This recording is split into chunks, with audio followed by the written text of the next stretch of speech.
In the quiet, affluent neighborhood of Boston, a gunshot shattered the tranquility, signaling the beginning of a terrifying mystery. It was 1989, a time of relative peace and prosperity. Boston was a city that prided itself on its historic charm, its intellectual hub, and the highbrow sophistication of its residents. Nestled within its borders was a cozy, upscale neighborhood where everyone knew everyone, and crime was merely a hushed whisper from distant, less fortunate lands. Then, the unthinkable happened. The life of a young pregnant woman was abruptly extinguished. Her body, lifeless and cold, was discovered in the comfort of her own home, a place where safety and love should have prevailed. The setting was eerily silent, as if the world itself was holding its breath, waiting for the terrible truth to sink in. The impact was immediate and profound.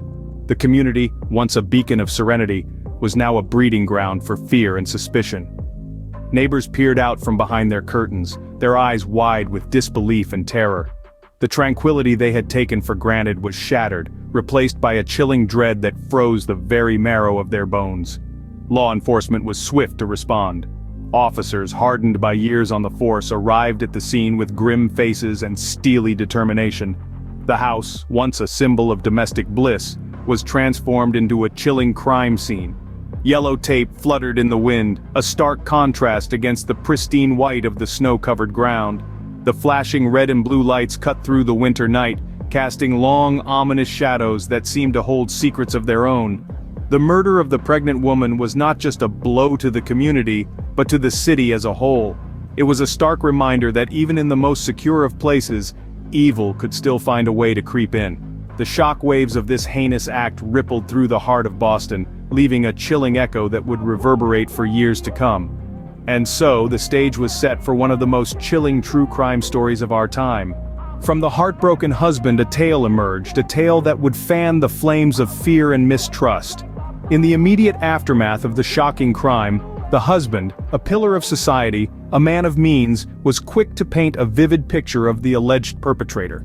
His description was chillingly detailed, almost cinematic. The husband claimed he and his wife had been attacked by an African-American male, a narrative that was not only sensational but also racially charged. This description, as it turned out, was much more than a mere detail in a tragic story. It was a spark that ignited a firestorm of anxiety and suspicion in a city already grappling with racial tensions. Boston, a city steeped in history, culture, and tradition, found itself on the precipice of a social chasm that this incident seemed to widen. The husband's account of the incident did more than just make headlines. It stirred up a hornet's nest of fear, doubt, and racial prejudice. It served to amplify the voices of those who were already inclined to view crime through the lens of race, further deepening the divide between communities. In the days that followed, the city was on edge. The public was gripped by a palpable sense of dread, fueled by the husband's chilling tale. People locked their doors, looked over their shoulders, and whispered about the dangerous other that the husband's story had so vividly portrayed. The husband's tale had effectively turned neighbor against neighbor in a city already marred by racial tensions. Meanwhile, the police were under immense pressure to find the alleged killer. The husband's description was their starting point, their guiding light in the grim task of hunting down a murderer. They followed the breadcrumbs he had scattered, unknowingly walking a path that would lead them to a shocking revelation. But as investigators delved deeper, inconsistencies began to surface. The husband's tale, as it turned out, was not as straightforward as it had initially seemed. The stage was set for a twist in the tale that would shake Boston to its core. The truth, they say, always finds a way to surface, and in this case it began to emerge from the murky depths. As investigators delved deeper into the case, they began to notice inconsistencies in the husband's narrative. The story he had spun of an unidentified assailant who had so brutally attacked his pregnant wife began to unravel thread by thread.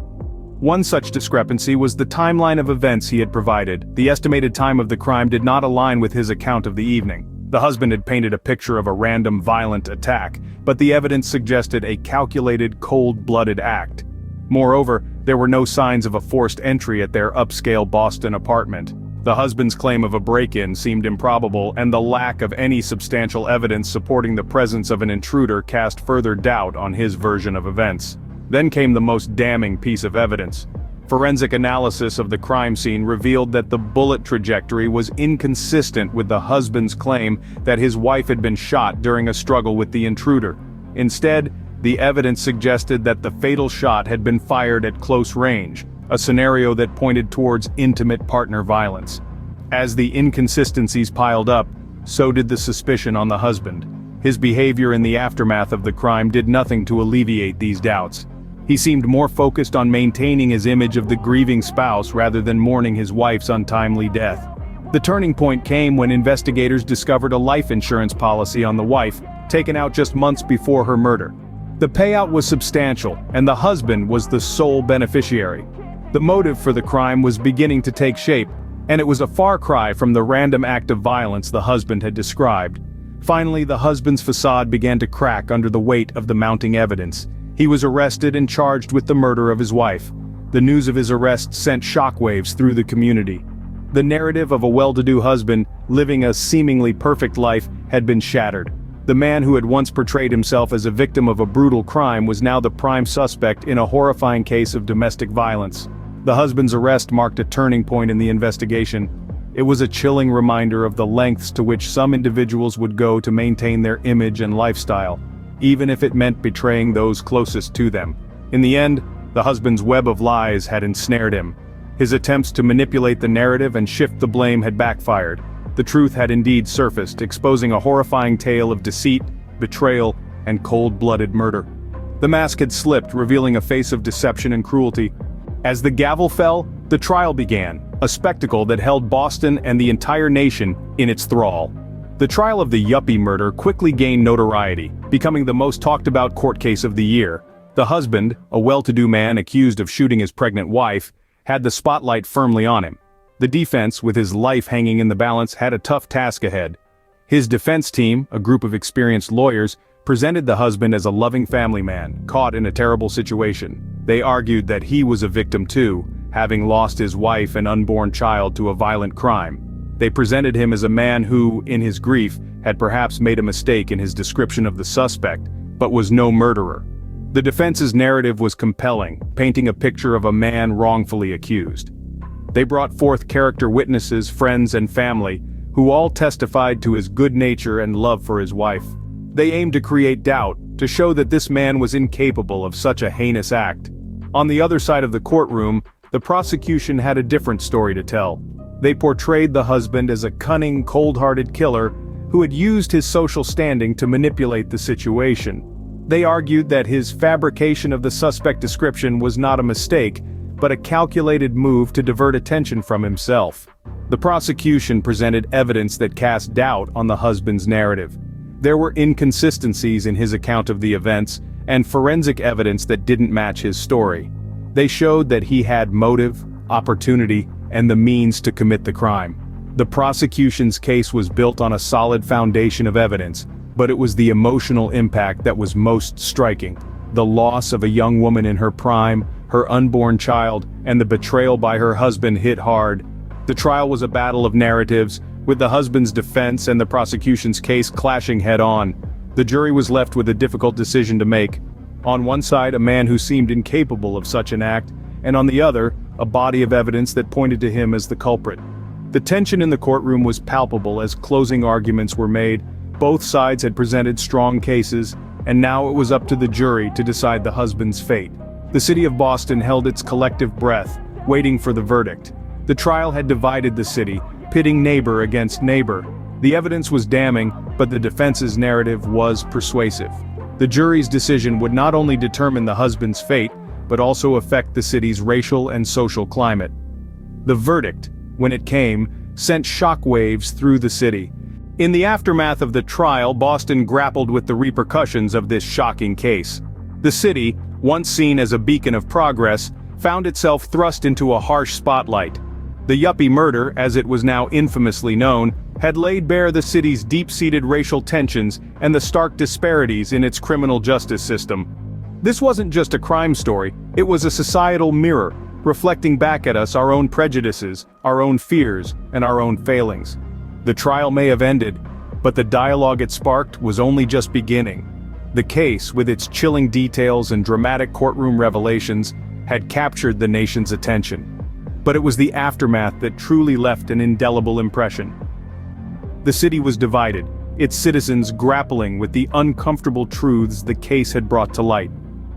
On one hand, there was the collective shock and horror at the betrayal of a husband, the murder of a pregnant woman, and the calculated attempt to pin the blame on an innocent man, purely on the basis of his racial profile. The realization that such heinousness could exist within the well-to-do echelons of society was a wake-up call for many. On the other hand, the case ignited a citywide and eventually nationwide conversation about racial prejudice and the criminal justice system. The fabricated suspect description had led to racial profiling on a massive scale. The city's African-American community found themselves under siege, their every move scrutinized. The false narrative had fanned the flames of racial tension, prompting protests and calls for reform. Moreover, the case sparked a reassessment of crime and punishment. It forced us to confront our own biases and question our assumptions about who can be a criminal. It made us rethink our notions of justice, of guilt and innocence, and of the role that privilege plays in the judicial process. The trial had ended, but its impact lingered. It was a catalyst for change, a call to action, and a stark reminder of the work that still needed to be done. It prompted policy changes, community dialogues, and a renewed commitment to racial equality and justice. And so, the city moved forward, forever marked by a case that had shaken it to its core. The legacy of the Yuppie murder was not just in the sensational headlines it had generated, but in the profound shifts it had triggered in society's consciousness. The echoes of the case can still be heard today, in our ongoing dialogues about racial justice and criminal reform, in our continued struggle for equality, and in our collective determination to ensure that such a miscarriage of justice never happens again. The Yuppie murder, as it came to be known, left an indelible mark on the city and the nation. It was a crime that shocked, a trial that captivated, and an aftermath that continues to resonate, a stark reminder of the power of truth, the cost of lies, and the enduring impact of justice, however delayed it may be. In the echoes of this chilling crime, there are lessons to be learned, truths to be faced. The Yuppie murder case, a tragic tale spun in the final weeks of the 80s, serves as a stark reminder of the dangers of prejudice, fear, and deceit. This case highlights the susceptibility of society to quick judgments and the perpetuation of stereotypes. A husband's false account of a fabricated suspect not only manipulated the investigation but also inflamed racial tensions in a city already on the brink. In our rush to find answers, to assign blame, we must guard against the ease with which we can be led astray by our biases. The Yuppie murder also underscores the grave implications of a lie. A falsehood, once released into the world, can take on a life of its own. It can distort reality, misdirect justice, and inflict untold harm on innocent lives. It's a potent reminder of the responsibility each of us bears when we choose our words, when we craft our narratives. But perhaps the most somber lesson from this case lies in the tragic loss of a young woman and her unborn child. Their lives were abruptly stolen, their future erased. Amid the sensational headlines and the courtroom drama, we must never lose sight of the human cost of this crime. The pain of their family, the shattered dreams, the lives forever altered. However, this case also offers a glimmer of hope.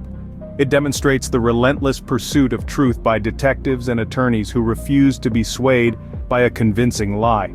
Their diligence and commitment to justice, even in the face of public pressure, remind us of the importance of maintaining our principles, of seeking the truth no matter how uncomfortable or inconvenient. And so, we remember the Yuppie murder, a chilling tale of deception, fear, and the consequences of a lie. It's a story that compels us to question our assumptions, to challenge our biases, and to strive for a society where truth and justice prevail over fear and prejudice. As we delve into the darkness of true crime, we are reminded of the complexities of human nature. The Yuppie murder case, a haunting tale of deceit and betrayal, shook Boston to its core and left an indelible mark on our collective conscience. It implores us to question, to probe, and to never take things at face value. The case underscores the unsettling fact that evil can reside anywhere, even in the most unexpected places. In the end, we are left with a chilling reminder. Not all monsters lurk in the shadows. Some walk among us hidden in plain sight.